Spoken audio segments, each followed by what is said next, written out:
인도하여 주셔서 은혜 아래 또 예배 자리에 우리를 세워주신 줄 믿사오니 오늘도 나의 삶의 참 주인 되신 그 주님을 향하여 우리의 마음이 온전하게 드려지는 귀한 예배 시간이 되게 하여 주시고, 이 시간 하늘로부터 임하는 하늘의 위로와 소망이 평강이 우리 가운데 충만하게 임하는 귀한 시간 되게 하여 주옵소서. 하나님, 정말로 주의 은혜 앞에 섭니다. 이 시간 주여 말씀하여 주시고, 하나님, 전하는 자 부족하오니 주님 십자가 뒤에 감춰주시고, 하나님, 이 시간 준비된 말씀 대언하여 선포할 때 그 말씀이 좌우의 날선 어떤 것보다 예리하여 우리의 영과 혼과 관절과 골수를 찔러 쪼개는 능력의 말씀 되게 하여 주셔서 그 말씀 가운데 우리가 부복하고 믿음 안에 결단하며 나아가는 복된 시간이 되게 하여 주옵소서. 이 시간 주의 말씀 앞에서 우리가 겸손함으로 나아갑니다. 주여 말씀하옵소서. 주의 종이 듣겠나이다. 하나님 말씀을 듣고자 하는 마음이 우리 가운데 있게 하시고 들려지게 하시고 깨달아지게 하여 주시는 가운데 믿음으로 결단하는 오늘 이 밤이 되게 하여 주옵소서. 말씀 가운데 함께 하실 주님을 찬양하며 예수님의 이름으로 간절히 기도드렸습니다. 아멘. 저는 봉독해 올린 말씀 가지고요, 너는 누구냐라는 제목으로 여러분과 말씀을 나누겠습니다. 여러분, 구정명절 연휴가 얼마 남지 않았습니다. 여러분, 어떻게 명절 준비 잘 하고 계십니까? 자녀들 맞을 준비, 또 부모님 찾아뵐 준비, 오랜만에 가족들과 친지들이 함께 모이는 자리이기에 이런저런 일들이 많이 일어나는 명절이죠. 특별히 이제 명절 즈음에 이렇게 운전을 하다 보면 라디오를 이렇게 잠깐 이렇게 켜게 되는데, 명절을 앞두고 이 라디오에 주로 나오는 레퍼토리가 가정의 이제 며느리들이 음식을 준비하는데 엄청난 스트레스가 있다, 이런 이야기들이, 또 자녀들의 경우는 친지들 만나서 결혼 이야기 들을까봐, 또 취업하는 이야기, 진학하는 이야기, 뜬금없는 질문들 받을까봐 두렵다 하는 그런 이야기들이 있었는데요. 명절에 그런 일들로 많은 스트레스를 받는다고 하더라고요. 여러분들은 어떠십니까? 어떤 마음으로 명절을 준비하고 계세요? 이번 명절은 또 공교롭게도 설날이 주일 당일이죠. 그래서 아마 많은 분들이 못 오실 것 같아요. 그래서 이번 주일 예배는 참 조촐하게 드리지 않을까. 괜찮습니다. 그래도 예배는 똑같은 거니까, 주님 앞에 드려지는 예배는 똑같은 거니까 하나님 앞에 그런 마음으로 드리려고 하고 있는데요. 바라기는 아무쪼록 우리 사랑하는 성도님들이 가시는 곳곳에 우리 사랑하는 성도님들을 통해서, 우리 세광의 성도님들을 통해서 가족 간, 친지 간 조금 서운한 감정이 있더라도 우리 사랑하는 세광의 성도님들 때문에 그곳에 화목이 이루어지고 하나님의 나라가 이루어지는 그런 복된 명절 되시기를 주의 이름으로 축원드립니다. 꼭 피스메이커가 되주십시오. 앞장서 트러블을 만드는 트러블 메이커가 되지 마시고, 되도록이면 화평을 이루는, 그래도 내가 참아야지, 내가 좀 더 주님 사랑하는 내가 참아야지, 그런 마음으로 이해하고 섬기시면 모든 일이 아름답게 화목하게 이루어질 줄 믿습니다. 오늘 우리가 명절에 특히 가족과 친지들을 만난 자리에서 우리 믿음의 사람들이 반드시 기억해야 될 말씀을 오늘 본문을 좀 담고 있습니다. 오늘 본문에서 야고보 사도는 교만이라고 하는 것에 대해서 이야기하고 있는데, 우리가 기존에 쉽게 교만이라고 여기지 않았던 부분들까지도 이 야고보 사도는 분명하게 그것이 교만이다라고 지적을 하고 있습니다. 어떤 관점에서 그렇게 보고 있는 걸까요? 먼저 11절에 보니까 야고보 사도는 이렇게 말해요. 우리가 형제를 비방하고 형제를 판단하는 것에 대해서 경계를 합니다. 우선 야고보 사도는요, 형제를 비방하는 것이 곧 형제를 판단하는 것이다. 그런데 그것은 단순히 형제를 비방하고 판단하는 것으로 끝나는 것이 아니라 율법을 비방하고 판단하는 것과 마찬가지의 의미다라고 정리를 하면서, 그렇게 임의로 누군가를 판단하는 건 자기를 율법을 지키고 행해야 되는 준행자가 아니라 스스로 율법을 입법하고 심판하는 그런 자로 자기를 스스로 그렇게 그 위치에 세우려고 하는 교만한 행위다 라고 이야기를 하고 있는데요. 조금 말이 좀 어려우시죠? 여기서 우리가 한 가지 질문을 던져보겠습니다. 우선 하나 차근차근 설명을 드릴게요. 왜 형제를 비방하고 판단하는 것이 율법을 비방하고 판단하는 것인가? 의 문제입니다. 그죠? 그냥 형제를 비방하고 판단한 건데 왜 그것이 율법을 비방하고 판단한 것이라고 야고보 사도는 이야기할까요? 이 문제의 해답은 우리가 오늘 읽은 본문 12절에 이 한 단어에서 실마리를 풀 수 있습니다. 이웃이라고 하는 단어입니다. 이웃. 좀 짐작이 되십니까? 야고보는요, 형제, 우리가 비방하고 판단하는 그 형제를 이웃으로 규정을 했어요. 그래서 이웃을 판단하고 비방하는 성도들은 예수님께서 율법의 핵심이라고 말씀하신 두 가지가 있죠. 뭡니까? 하나는 하나님을 사랑하는 것이고, 두 번째는 이웃을 내 몸같이 사랑하라 하신 그 율법의 핵심을 거스르고 반대하는 거다라는 거죠. 형제를 비방하고 판단하는 것은 단순히 그 형제를 비방하고 판단하는 것으로 끝나는 것이 아니라 그 형제를, 이웃을 내 몸같이 사랑하라고 하신 그 율법의 핵심이다라고 말씀하신 그것 자체를 부정하는 거라는 거예요. 그러니까 그것과 다를 바 없다는 의미인데, 그래서 야고보 사도는 그런 사람을 가리켜서 율법을 행하는 자가, 행해야 되는 자가, 율법을 지켜야 되는 자가 분수를 모르고 율법을 가지고 누군가를 판단하는, 심판하는 노릇을 하려는 거다라고 지적을 하면서 우리 성도들에게 입법관이나 재판관, 율법을 입법하고 또 심판하는 것은 율법을 주시고 판단하시는 이는 누구라고 얘기해요? 우리를 능히 구원하시기도 하고 우리를 멸하시기도 하는 오직 한 분, 하나님밖에 없는데 너는 누구이기에 너 이웃을 그렇게 하나님처럼 판단하려고 하는 거냐라고 지금 아주 단호하게 야고보 사도는 묻고 있는 겁니다. 조금 쉽게 말하면 야고보 사도는 이웃을 판단하고 비방한 것은 바로 우리의 재판관 되시는, 우리를 그렇게 판단하실 수 있는 하나님 자리에 자기 스스로가 앉으려는 것과 같은 아주 교만한 행위다라고 말하고 있는 겁니다. 그러니까 우리는 서로 간에 율법을 지켜야 하는 자들이기 때문에 서로를 판단하고 비판하고 비방해서는 안 되는 거죠. 예수님께서도 그렇게 말씀하시지 않았습니까? 그런데 우리가 그렇게 누군가를 비방하고 판단한다는 것은 내가 하나님처럼 되려는 거다라는 이야기예요. 여기서 야고보 사도가 하나님에 대해서 정의하고 있는 개념이 세 가지로 나옵니다. 율법의 입법자요, 재판관이고, 하나는 뭐냐면 능히 우리를 구원하시기도 하고 멸하시기도 하실 수 있는 분이다 라는 고백을 합니다. 이것은 야고보 사도만의 개인적인 고백이 아니라 성경이 우리에게 그것을, 이 하나님에 대해서 우리에게 말해주고 있는 믿음의 고백이죠. 말씀에서 좀 몇 군데 확인해 본다면 우리에게 하나님께서 율법과 계명을 주신 분, 법을 입법하신 하나님을 우리가 출애굽기 24장 12절에서 만나게 됩니다. 우리 화면을 보고 같이 한번 읽어보실까요? 같이 읽겠습니다. 시작. 여호와께서 모세에게 이르시되 너는 산에 올라 내게로 와서 거기 있으라. 내가 그들을 가르치도록 내가 율법과 계명을 친히 기록한 돌판을 내게 주리라. 아멘. 하나님께서 모세를 시내산 꼭대기로 부르셔서, 그죠? 하신 말씀이죠. 뭘 주신다고요? 내가 율법과 계명을 친히 기록한 돌판을 모세에게 주신다라고 말씀하시는 것이 무엇을 의미합니까? 하나님께서 그에게 주신 십계명, 그 율법을 친히 만드시고 제정하신 분이다라는 것을 의미하는 거죠. 그래서 하나님은 이 율법의 입법관이십니다. 오늘 야고보가 그렇게 표현하고 있는 의미가 그런 의미예요. 또 하나님만이 우리의 유일한 심판자, 재판관이 되신다는 사실 또한 성경에서 우리에게 동일하게 말해주고 있는 거죠. 야고보서만이 아니라 창세기 18장 25절에 보면 아브라함이 곧 멸망당할 소돔과 고모라 성에 있는 자기 조카 롯을 구하기 위해서 하나님 앞에 막 간구하고 매달리던 중에 하나님에 대한 이런 사실을 고백하게 됩니다. 우리 같이 한번 읽겠습니다. 시작. 주께서 이같이 하사 의인을 악인과 함께 부당하니이다. 세상을 심판하시는 이가 정의를 행하실 것이 아니니까. 아멘. 아브라함이 하나님을 뭐라고 고백해요? 이 말씀에서 세상을 심판하시는 이, 그러니까 우리를 판단하실 수 있는 분은 하나님 한 분밖에 없는 거죠.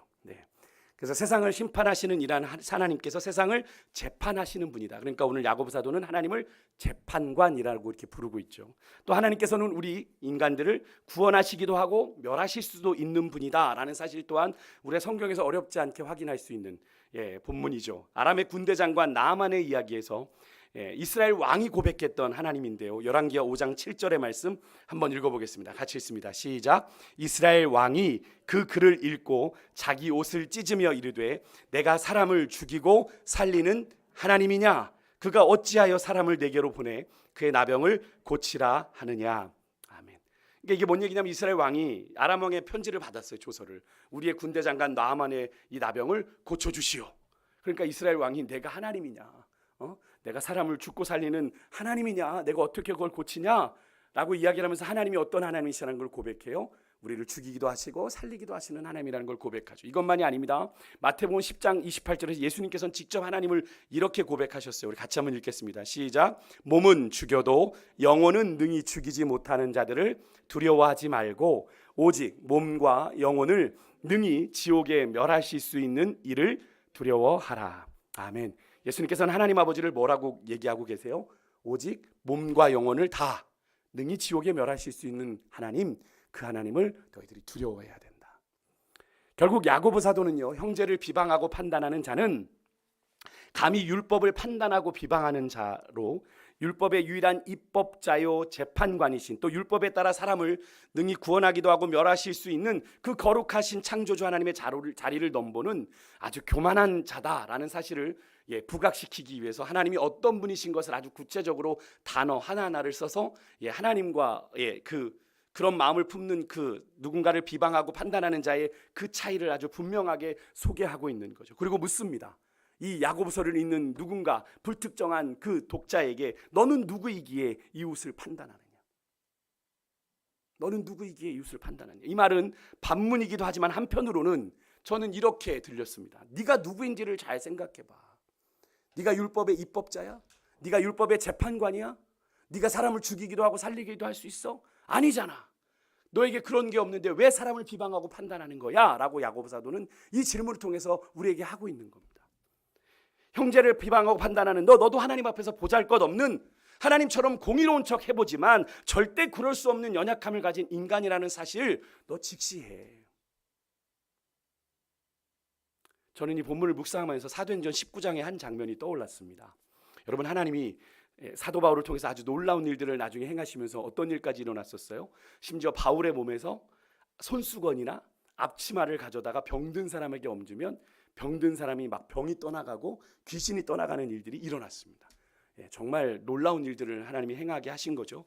그러자 당시에 이리저리 떠돌아다니던 마수라는 유대인들이, 그리고 또 유대인 제사장 스게와의 7 아들이 그 사도 바울을 흉내내가지고 시험 삼아 악기 들린 자에게 이렇게 말을 한 겁니다. 19장에 나오는 이야기인데, 내가 바울이 전파하는 예수를 의지하여 너에게 명한다. 이렇게 악기에게 명한 거예요. 그리고 귀신을 쫓아내려고 하니까 악기가 그들에게 이렇게 대답을 했습니다. 사도행전 19장 15절 함께 읽겠습니다. 시작. 악기가 대답하여 이르되 내가 예수도 알고 바울도 알거니와 너희는 누구냐 하며. 너희는 누구냐? 여러분이 누구십니까? 여러분이 누구세요? 귀신도 아는 거죠. 하나님 아닌 것이 하나님 노릇하려고 교만하면 귀신도 다 아는 거예요. 귀신도 다 아는 거예요. 여러분, 우리가 교만하면 사단도 우리를 비웃고 조롱하는 거예요. 얼마나 망신당했겠어요. 제사장의 7 아들들이 사도 바울 흉내내다가 귀신 앞에서 개망신 당한 거예요. 솔직히, 그죠? 예수도 알고 바울도 아는데 너희들은 누구냐? 망신당한 겁니다. 사실 이런 부류의 사람들을 보면 대체로 자신들의 잘못에 대해서는 상당히 관대하지만 상대방의 잘못에 대해서는 상당히 엄격한 잣대를 들이대는 경우를 참 많이 보게 되죠. 그러면서도 본인 딴에는 되게 공의롭고 의롭다고 생각을 하는 분들이 많이 있습니다. 누구보다 공의로운 듯 상대방을 향해서는 아주 날선 판단을 내리고 비방하지만 정작 자신에 대해서는 한없이 관대한 것인데요. 자기 나름의 기준과 잣대이지 절대로 공정한 기준과 잣대가 아닌 거죠. 사람은 그럴 수 없는 존재 아닙니까? 사실 죄의 본성을 가진 우리가 거룩하신 하나님처럼 완벽하게 공의로울 수 없는 것은 너무나도 당연한 우리의 육신적 한계, 현실적 한계이지 않습니까? 우리는 그런 우리의 죄인된 한계를 자꾸 잊어버리고 하나님처럼 우리가 나름 공의로울 수 있다고 착각하는데, 여러분, 대단한 교만인 거죠. 대단한 교만입니다. 그래서 예수님께서 이런 말씀을 하신 거예요. 마태복음 7장 1절 2절에 뭐라고 하셨습니까? 우리 보면 너희가 하는 그 비판으로 너희가 비판을 받을 것이고 너희가 헤아리는 그 헤아림으로 너희가 헤아림을 받을 것이다. 여러분, 우리가 누구의 비판과 헤아림을 받는다는 겁니까? 우리의 상대방에게 그렇게 받을 수 있다는 이야기지만 우리의 심판자이신 주님 앞에 그렇게 판단을 받을 거다. 근데 그 기준이 뭐다? 내가 누군가를 향해 서슬퍼렇게 들이댔던 그 헤아림과 판단의 기준 가지고 너도 그렇게 판단받게 될 거야. 너무나 두렵지 않습니까? 사실 예수님의 이 말씀만 제대로 묵상해도 우리가 함부로 누군가를 판단하거나 비방하지 못할 거예요. 여러분, 오늘 본문에서 야고보 사도가 던지는 이 말 여러분 기억하셔야 됩니다. 너는 누구이기에 이웃을 판단하느냐? 여기에 이웃은 여러분 내 주변에 옆집 사는 사람 아니죠. 나 말고 다른 사람을 말하는 거. 나 말고 너라고 부를 수 있는 이웃을 말하는 거예요. 이 말씀을 야고보 사도의 호기로운 말로 여러분 그냥 치부하지 마시고 여러분의 그런 존재를 향해 도전하시는 거룩한 주님의 음성으로 귀담아 들으실 수 있기를 주의 이름으로 축원드립니다. 오늘 본문에는 또 다른 형태의 교만이 등장하는데 13절이에요. 야고보는요, 하나님 없이 탐욕에 빠져서 제멋대로 장래의 계획을 세우고 있는 사람을 예로 들어서 이야기를 합니다. 이 사람은 이렇게 장사하여 이익을 보고자 하는 마음을 가졌고요, 다른 도시로 이주하여 1년간 머물려는 계획을 미리 세우고자 합니다. 이것만 놓고 보면 이런 계획 자체는 전혀 악한 것이 아니죠, 그죠? 하지만 야고보 사도가 여기서 지적하는 이 사람의 잘못은 뭐냐면 자신의 계획한, 그래도 그 계획이 이루어져서 원하는 것을 얻을 거다라고 믿는 그 교만함이에요. 내가 계획한 대로 될 거다라고 믿는. 오늘 본문에서 우리가 만나는 상인은요, 세 가지를 자기 마음대로 조정할 수 있다고 믿었습니다. 여기 보시면 나오지만 시간, 그리고 장소, 결말입니다. 조금 전에 말씀드렸던 것처럼 계획을 세우는 게 문제가 아니에요. 여기 보시면 내가 어떤 도시에 가서 1년을 머무며 장사하여 이익을 보리라 하는 자들아, 그들에게는 그렇게 1년 뒤에 내가 어느 도시에 가서 장사를 하면 이익을 볼 거야 라고 하는 확신 속에 그렇게 가고 있는 겁니다. 여러분, 그런데 우리가 여기서 분명히 알아야 될 건 계획을 세우는 게 문제가 아니고요, 사람의 생명, 사람의 운명을 결정하는 하나님의 자리에 자신이 앉아 있는 게 문제인 거예요. 즉 자신이 원하는 때에 원하는 장소에서 원하는 일을 할 것이라고 생각하는 사람은 모든 것을 결정할 권한이 있는, 여러분, 하나님이 되고자 하는 것과 다를 바가 없는 거죠. 뭐 별 큰 차이가 아닌 것처럼 보이지만 실제로 아주 큰 차이입니다. 그래서 야고보 사도는 이런 생각이 가진 두 가지의 결정적인 문제를 이렇게 지적을 합니다. 첫 번째는 14절에 이야기하는데요, 사람은 바로 내일 무슨 일이 일어나는지 전혀 알지 못한다라는 사실이에요. 앞으로 일어날 일을 인간은 내 마음대로 통제할 수도 없을 뿐 아니라 무슨 일이 일어날지도 알지 못하는 그런 존재인데 1년 어느 장소에 가서 내가 이익을 보리라 라고 그것을 믿고 있다라는 거예요. 두 번째로 사람은요, 신은커녕 언제 사라질지도 모르는 안개 같은 그런 자신의 존재조차도 장담할 수 없는 그런 능력이 없는 존재라는 사실이에요. 이런 삶에 여러분 정말로 일시적인 것을 성경에서는 여러 가지로 이야기하죠. 욥기서 7장 7절에 보면 욥은 이렇게 말합니다. 자기 인생을 한낮 바람 같다고요. 자기 인생을 한낮 바람 같다고 이야기하고, 시편 기자는 시편 39편 5절에서 주께서 나의 날이 한 뼘 길이만큼 되게 하셨다. 그러면서 더 중요한 건 그 다음에 고백인데요, 나의 일생이 주 앞에는 없는 것 같다라고 고백을 했어요. 어느 누구도 부인할 수 없는 사실이죠. 여러분에게 내일이 보장되어 있다고 누가 장담을 하십니까? 그렇죠. 영원이라고 하는 이 우리의 이성으로는 가히 가늠할 수 없는 하나님의 이 시간에 100년도 채 되지 않는 우리의 인생은 정말 순간에 불과하다는 사실을 여러분 부정하실 수 있으십니까? 우리는 순간을 살아가는 존재예요.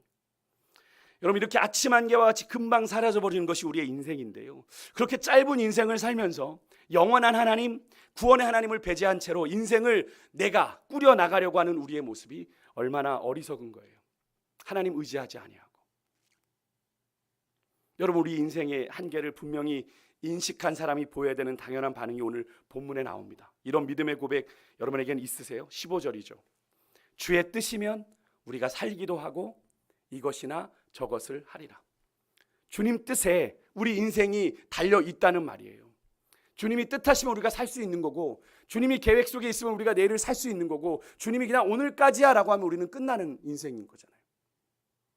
그것을 이야기합니다. 이 말씀은 우리가 잠언의 말씀도 생각나게 하죠. 잠언 19장 21절에 이런 말씀이 나와요. 사람의 마음에는 많은 계획이 있어도 오직 뭐만 완전히 서요? 여호와의 뜻만이 완전히 서요.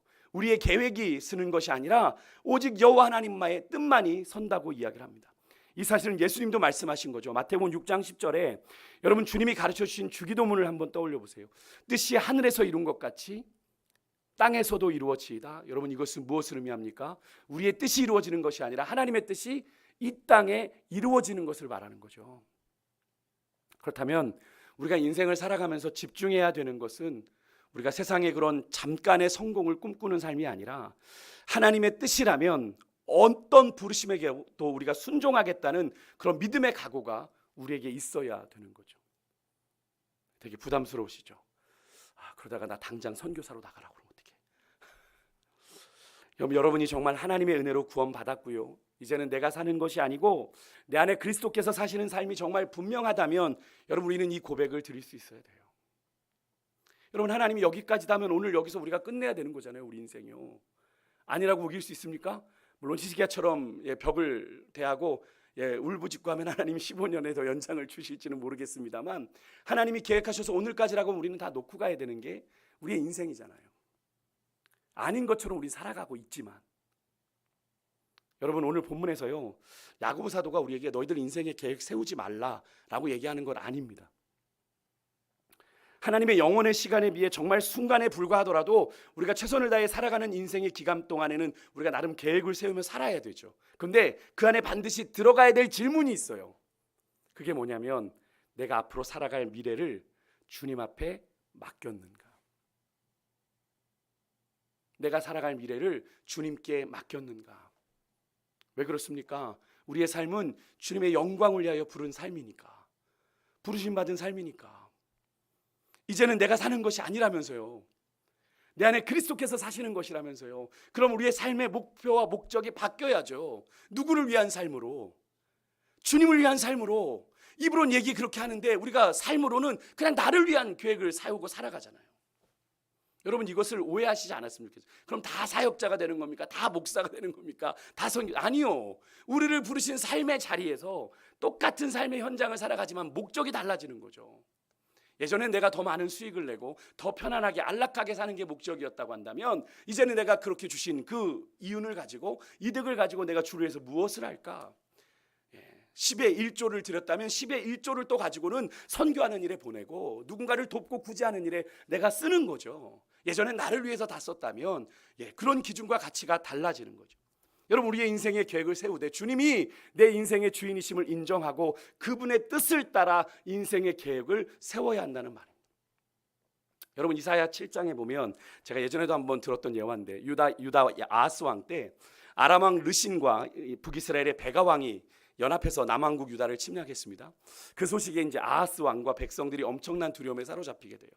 이때 하나님은 선지자 이사야를 통해서 그런 르신과 베가의 그 연합 공격이 그냥 연기나는 부직갱이에 불과할 거다라고 이미 말씀을 해주셨어요. 말씀하신 대로 그들의 계획을 하나님이 무너뜨리셨죠. 여러분, 이게 동화입니까?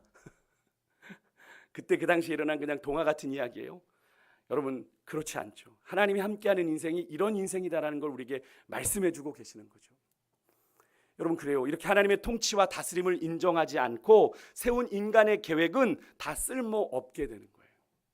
헛된 자랑이 되는 것입니다. 그래서 야고보 사도는요, 우리가 인생의 계획을 세울 때 늘 어떤 상황에서도 내가 주님의 뜻에 순종할 마음에 여지를 가져야 된다라고 얘기를 하고 있는 거예요.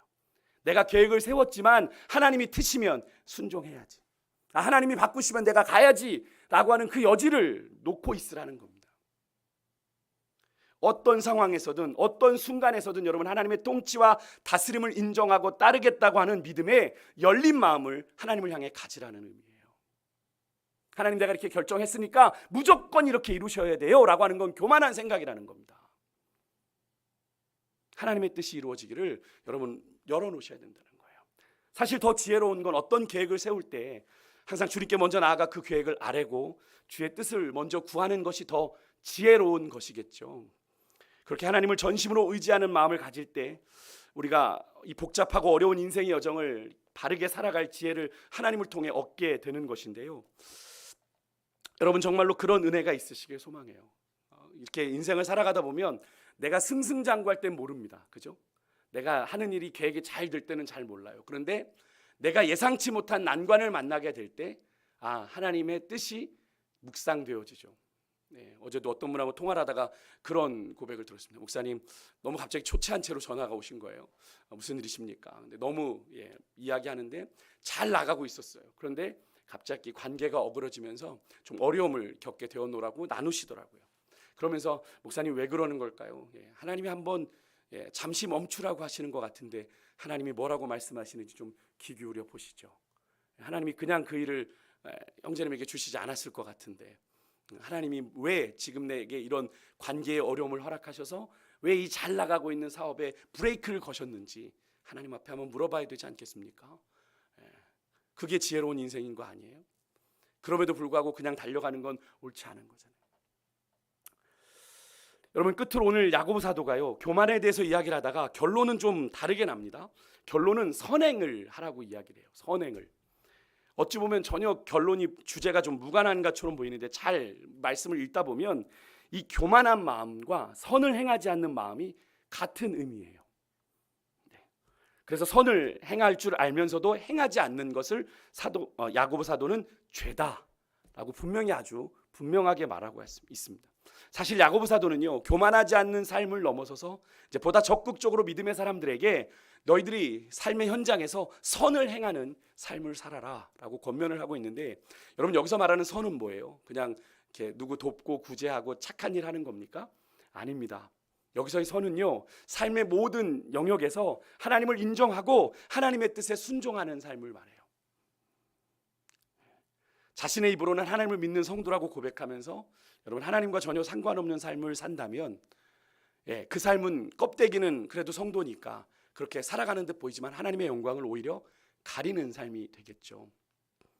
여러분, 매사에 하나님의 주권을 인정하고 하나님이 계셔야 할 판단과 심판의 자리에 내가 올라가 교만하게 서지 않으며 겸손하게 하나님의 뜻을 구하며 살아가는 삶, 그것이 하나님께서 우리 성도들에게 기대하시는, 하나님이 기뻐하시는 선을 행하는 삶이에요. 말씀을 마치겠습니다. 여러분, 오늘 우리는 이 야고보 사도를 통해 우리가 그리스도인으로 어떤 삶의 자세를 가지고 살아야 되는지를 나누었습니다. 특별히 교만과 좀 관련해서 우리가 너무나도 쉽게 그냥 주변의 사람들을 판단하고 비방하는, 우리가 소위 이런 걸 뭐라고 얘기하죠? 쉽게는 뒷담화라고 얘기하죠. 뒷담화. 그렇죠? 뒷담화를 넘어선 문제이면서도 영원한 하나님처럼 스스로의 미래를 스스로가 책임질 수 있을 것 같은 잘못된 착각과 오해 속에 살아가는 그런 경우가 있는데요. 여러분, 우리 인생이 내 계획에 달려 있는 게 아니라 철저하게 누구의 뜻에 달려 있어요? 우리 하나님의 뜻에 달려 있음을 믿으시고 매사에 하나님의 주권을 인정하면서 모든 가능성을 하나님 앞에 열어놓으십시오. 어떤 부르심에도 하나님, 내가 기꺼이 순종하겠습니다. 그런 믿음의 열린 마음으로 우리가 매일매일 살아갈 때, 하나님을 향한 모든 가능성을 열고 살아갈 때, 여러분, 우리의 삶에 하나님의 뜻이 이루어질 수 있는 거예요. 여러분, 내 뜻을 고집하면서 하나님의 뜻을 이룬다는 게 가능할까요? 불가능합니다.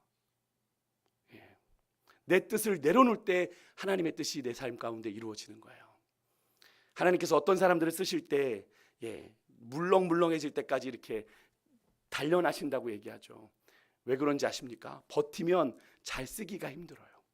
그런데 다 이렇게 물렁물렁해지면 마음대로 쓰실 수 있어서, 하나님이 누군가를 쓰시려 할 때 아주 혹독하게 단련하셔서 힘 다 빼신 다음에 하나님이 이렇게 들어서 쓰시는 것을 보게 됩니다. 여러분, 하나님을 향해서 모든 가능성을 열어놓고 사시는 그런 인생, 그래서 오늘이라도 하나님께서 내 것 다 나눠주고 하나님의 뜻을 쫓으라고 하시면 그렇게 순종할 수 있는 그런 인생 우리가 살아야 되는 것 아닙니까? 끝으로 우리 믿음의 사람들이 해야 될 것은 그런 교만이 아니라 적극적으로 선을 행하는 삶이라고 야고보 사도는 이야기합니다. 근데 여기서 선은 아까도 말씀드렸죠. 절대로 단순히 착한 일을 행하는 것이 아니라 인생의 모든 영역에서 살아계신 하나님 인정하고 하나님의 뜻에 순종하며 살아가는 삶이요. 사실 이렇게 말하는 게 더 편할 것 같습니다. 그리스도인답게 살아가는 삶. 그렇게 구원받은 우리 성도들의 삶이 여러분 선을 행해야 하는 삶인 줄 알고도 행하지 않는 것을 야고보 사도는 죄라고 아주 단호하게 결론을 짓는데요. 사실 저는 여기서 이 말씀을 읽고 묵상하다가 선을 행할 줄 알고도 라는 말씀이 저에게는 개인적으로 참 많이 부딪혀졌습니다. 선을 행할 줄 알고도, 모르지 않는다는 거예요. 여기 사실 말씀 모르시는 분 계세요? 내가 어떻게 하나님의 뜻대로 살아야 되는지 모르시는 분 계십니까? 사실 모르지 않거든요. 우리 모르지 않아요. 우리 제법 오랜 시간 신앙생활하면서 우리가 들은 것 많아서 모르진 않지만, 우리가 이런저런 핑계로, 특히 우리가 마주해야 될 현실적이고 상황적인 여러 가지 환경적인 불편함이 우리에게 올까봐, 주의 말씀대로 그렇게 순종하며 살았다가 손해를 볼까봐, 구체적으로 하나님의 말씀을 행하지 못하는 것, 알면서도 행하지 못하는 것이 여러분 우리의 믿음의 결정적인 한계 아닙니까? 솔직해질 수 있었으면 좋겠어요. 하나님 앞에. 하나님, 우리가 몰라서 하나님의 뜻을 가지 않는 거 아니잖아요.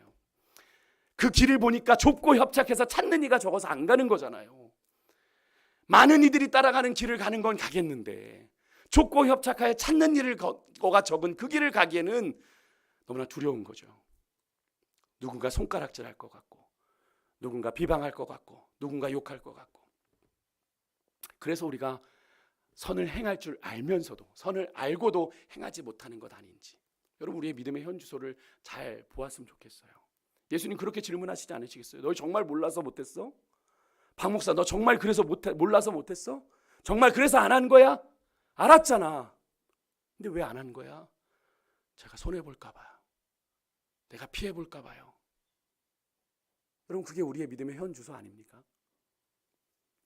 사랑하는 성도 여러분, 이번 설명절 여러분 가족들이 모이는 자리에서 이 말씀을 꼭 기억해 보셨으면 좋겠어요. 사람이 선을 행할 줄 알고도 행하지 아니하면 죄니라.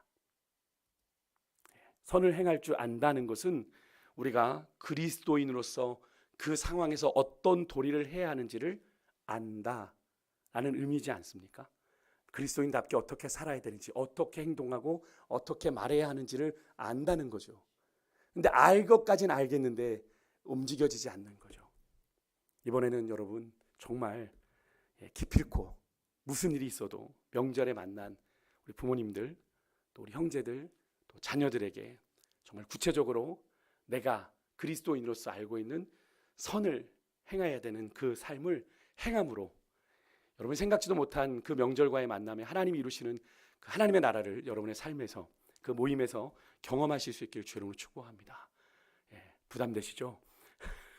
이런 표정들이 주야 이런 표정들이신데 오늘 이 말씀이 여러분들에게 도전이 되고 하나님께서 힘 주셔서 그렇게 여러분들을 통해 그런 일들을 이루어 가실 줄 믿습니다. 그래야 하나님의 나라가 우리 가정 가운데 임하게 되는 것이고요. 우리가 계산하는 만큼만 움직이면 우리의 계산만큼만 하나님 경험하게 됩니다. 그런데 내가 계산한 것 아니지만 그럼에도 불구하고 주의 말씀에 순종했을 때 더 놀라운 30배, 60배, 100배로 거두게 하시는 하나님의 말씀의 놀라운 열매들을 거두게 되는 거잖아요. 이번 명절이 여러분들의 삶에 그런 은혜가 있으시길 주의 이름으로 축복합니다. 우리 시간에 찬송가 406장 함께 찬양하고요. 우리 같이 기도하겠습니다. 찬송가 4